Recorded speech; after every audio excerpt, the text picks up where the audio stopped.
अयोध्या का राम मंदिर भारत की आस्था, विज्ञान और शास्त्र की जीवंत कथा है। इसकी कुल ऊंचाई 161 फीट, लंबाई 380 फीट और चौड़ाई 250 फीट है। इसमें 392 खंबे हैं और 44 दरवाजे हैं, जिन्हें गुलाबी बलुआ पत्थर से बनाया गया है। मंदिर में 3 मंजिलें हैं, जिसमें मुख्य गर्भगृह में रामलला की मूर्ति स्थापित है। इसी के साथ 5 मंडप बनाए गए हैं: नृत्य मंडप, रंग मंडप, सभा मंडप, प्रार्थना मंडप और कीर्तन मंडप। नागर शैली में बना यह मंदिर पत्थरों से बनाया गया है और इसकी नींव में लोहे की एक कील तक नहीं है। हाल ही में देश के प्रधानमंत्री द्वारा मंदिर के ध्वज की स्थापना की गई है। इस धर्म ध्वज की लंबाई 22 फुट और चौड़ाई 11 फुट है। वहीं इसका वजन लगभग 2 किलो है। इसे नायलॉन के कपड़े से बनाया गया है, जिसका उपयोग अक्सर रस्सी और पैराशूट में किया जाता है। वहीं बात करें धर्म ध्वज के स्तंभ की, तो यह ध्वज स्तंभ 42 फीट ऊंचा है, जिसे 161 फीट ऊंचे शिखर पर स्थापित किया गया है।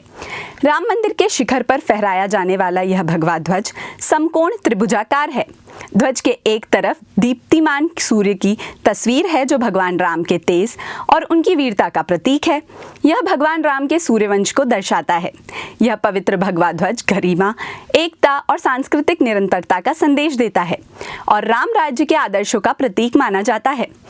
वाल्मीकि रामायण के वर्णन से प्रेरित यह त्रिकोणीय ध्वज भगवान राम की दिव्यता, शक्ति और शाश्वत भावना का प्रतीक है। ध्वज के ऊपर ओम अंकित है, जिसे समन्वय, शांति और एकता का चिन्ह कहा जाता है। इसी के साथ इसमें कोविदार वृक्ष की तस्वीर है। कोविदार के वृक्ष को शवाकु वंश का राज चिन्ह माना जाता है। यह श्री राम के वंश का आधिकारिक प्रतीक है।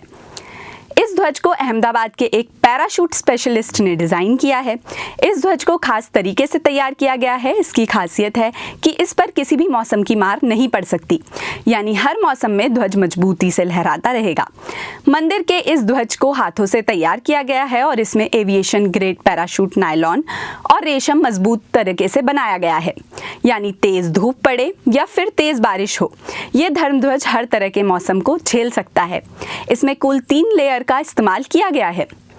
राम मंदिर में ध्वजारोहण करने के बाद प्रधानमंत्री मोदी ने इस भगवा ध्वज को भारतीय सभ्यता के पुनर्जागरण का प्रतीक बताया। उन्होंने कहा, सदियों की वेदना आज विराम पा रही है। सदियों का संकल्प आज सिद्धि को प्राप्त हो रहा है।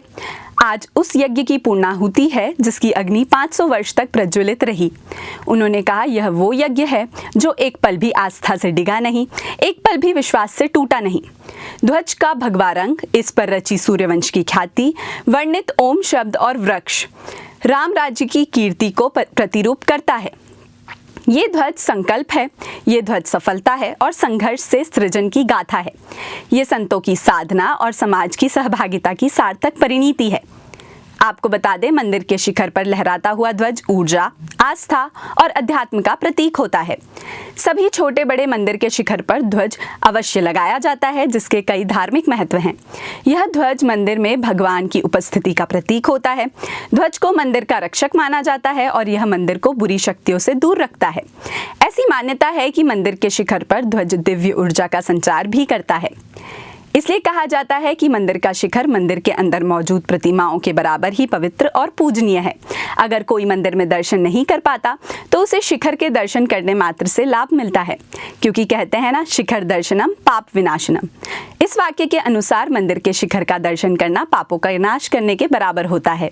ऐसी ही और वीडियोस के लिए हमारे चैनल से जुड़े रहें। धन्यवाद।